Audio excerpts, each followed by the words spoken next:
मित्रांनो नमस्कार. काही महिन्यांपूर्वी एप्स्टीन फाईल प्रकरणे बाहेर आलं. संपूर्ण जगामध्ये चर्चा झाली कारण त्याच्यामध्ये भारतातील काही नेत्यांची नावं होती.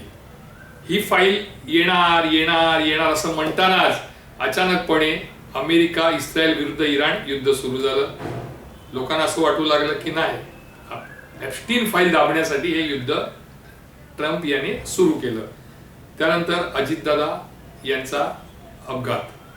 या अपघाताला रोहित पवार असू दे, अमोल मिटकरी असू दे, यांनी हवा दिली की नाही, हा अपघात नाही, हा घातपात आहे. आणि त्याची सगळी चर्चा संपूर्ण महाराष्ट्रात सुरू असताना अचानकपणे नाशिकची खरात फाईल बाहेर येते. आता प्रश्न शेवटी असा पडतो की खरात फाईल जी बाहेर आली आहे म्हणजे खरात कॅप्टन अशोक खरात, कॅप्टन एवढ्यासाठी का तर तो म्हणे शिपवर फिरायचा आणि त्याला जे काही ज्ञान प्राप्त झालं ते सर्व शिपवर झालं म्हणून तो कॅप्टन. आता हे प्रकरण इतकं जुनं होत चाललंय की याच्यात काय अडकले, कोण अडकले, चाकणकरांना दोन्ही पदाचे राजीनामे द्यावे लागले. म्हणजे महिला आयोगाचाही त्यांनी दिला, प्रदेश अध्यक्ष पदाचाही दिला. पण आता ह्याच्यावर सगळं शांत होणार का? तर महाराष्ट्रातील जनतेला आता प्रश्न असा पडलाय, ठीक आहे अलिबाबा उघडा पडला, खरा त्यांनी काय काय कारनामे केले, कसे अगदी वादग्रस्त कारनामे केले, कशा पद्धतीचा तो लिंग पिसाट होता, हे सगळं उघड झालं. आज तो तुरुंगामध्ये बसलाय. काही जण म्हणतात तुरुंगात त्याचा चांगला पाहुणचार सुरू आहे. पण शेवटी प्रश्न असा पडतो की अलिबाबा सापडला, मग 40 चोरांचं काय? हे 40 चोर कुठे गेले? आता 40 चोर कसे? तर जितेंद्र आव्हाड जे आमदार आहेत राष्ट्रवादी शरद पवार गटाचे, त्यांनी अगदी अधिवेशनामध्ये छाती ठोकून दावा केला की 39 आमदार आणि मंत्री हे या भोंदू बाबाच्या दरबारात जात होते. आता तुम्ही म्हणाल त्यांनी 39 म्हटलं, मग 40 वा कोणता? मी म्हणेन 40वे जे आहेत ते आहेत स्वतः मुख्यमंत्री देवेंद्र फडणवीस. कारण देवेंद्र फडणवीस यांचा फोटो हा त्या कॅप्टन खरात बरोबर पण आहे आणि वसईचा जो ऋषिकेश वैद्य भोंदू आहे त्याच्याबरोबर आहे. आता एखाद्या गर्दीमध्ये फोटो काढणं आपण समजू शकतो की नाही, गर्दीमध्ये आले, फडणवीसांबरोबर फोटो काढले, निघून गेले, तर ते त्यांना ओळखत नाही. पण जेव्हा फक्त 3-4 लोक गप्पा मारत उभे राहतात तेव्हा निश्चित असतं की समोरच्या माणसाला आपण ओळखतो. त्यामुळे फडणवीस हे खरातना ओळखत होते, वसईमधील जो वैद्य आहे त्याला ओळखत होते. मग प्रश्न आता शेवटी असा येतो की हे जे 40 चोर आहे हे बेनकाब कधी होणार? जनतेला ते पाहिजे. जनता स्वतः म्हणते की ह्याचा सोक्ष लावणं गरजेचं आहे. ठीक आहे, खरातला शिक्षा झाली, पण या खरातच्या दरबारात हे जे 40 चोर जायचे सोबत, त्यांची नक्की महत्वाकांक्षा का होती? ते का जायचे खरातकडे? ठीक आहे, खरात हा लिंग पिसाड होता, अनेक महिलांचे त्यांनी वापर केला, काहींचा गैरपद्धतीने केला, काहींचा प्रेमाने केला, या सगळ्या गोष्टी आहे. आणि फडणवीस सांगतात तेही मला मान्य आहे की कोणत्याही महिलेचे फोटो हे असे सार्वजनिक होणं चुकीचं आहे.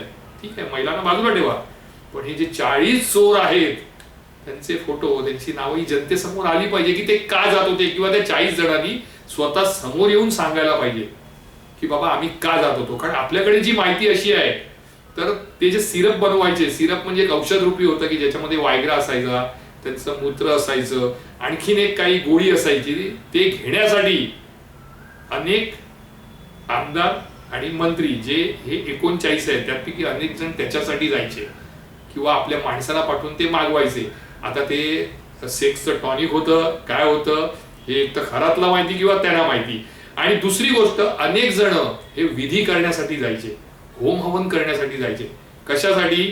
तर आपल्या समोरचा जो शत्रू आहे त्याचा नायनाट व्हावा, किंवा निवडणुकीमध्ये आपल्या बाजूने निकाल लागावा, किंवा राजकारणामध्ये आपल्याला चांगले दिवस व्हावे, किंवा आपला जो शत्रू आहे त्याचं पूर्ण पानिपत व्हावं, यासाठी खरात या आमदार आणि मंत्र्यांसाठी विधी किंवा होम करत होता.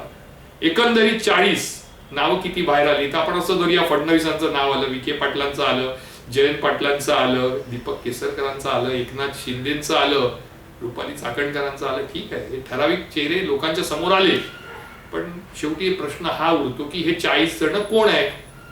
कारण जे जितेंद्र आव्हाड आहेत त्यांनी अगदी छाती टोकपणे सांगितलं, पण नुसतं सांगून तुम्ही गुलदस्त्यात ठेवलं आणि लोकांना संभ्रमित केलं, हे चुकीचं आहे.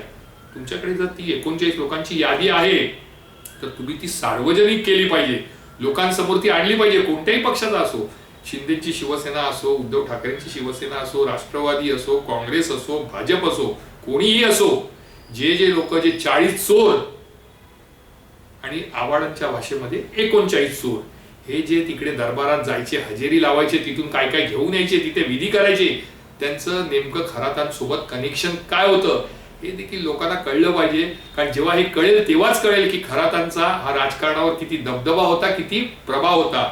आज मुख्यमंत्री सांगतात की तुम्ही महिलांचे फोटो अपलोड केलेले आहेत, त्यांच्यावर कारवाई होईल. किती लोकांवर कारवाई करणार? कारण हे इतकं पसरलंय की माझ्या हिशोबाने महाराष्ट्रातील जवळजवळ 1 कोटी लोकांनी ते फॉरवर्ड केले असतील, बघितले असतील. मग तुम्ही कोणाकोणावर कारवाई करणार?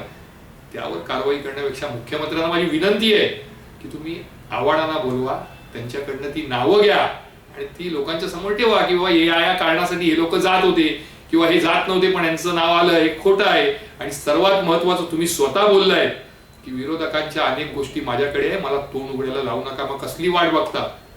तुमच्याकडे जर ते पेन ड्राईव्ह मध्ये नावं आहेत, SITने जी चौकशी केली त्याच्यात काही नावं आहेत, तर ती नावं तुम्ही लोकांसमोर आणा.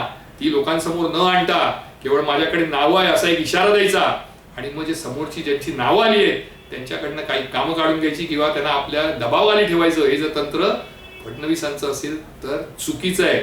लोकांना हाच प्रश्न पडलाय की महाराष्ट्रातील हा लिंगपश्चात जो अलीबाबा आहे तो उघडा झालाय, पण जे 40 चोर आहेत ते नेमके कोण आहे जनतेला हे जाणून घ्यायचंय. मी अमित जोशी पुन्हा एकदा बुधवारी नवा विषय घेऊन तुमच्या समोर येतो. तोपर्यंत तुमची रजा घेतो. जय हिंद, जय महाराष्ट्र.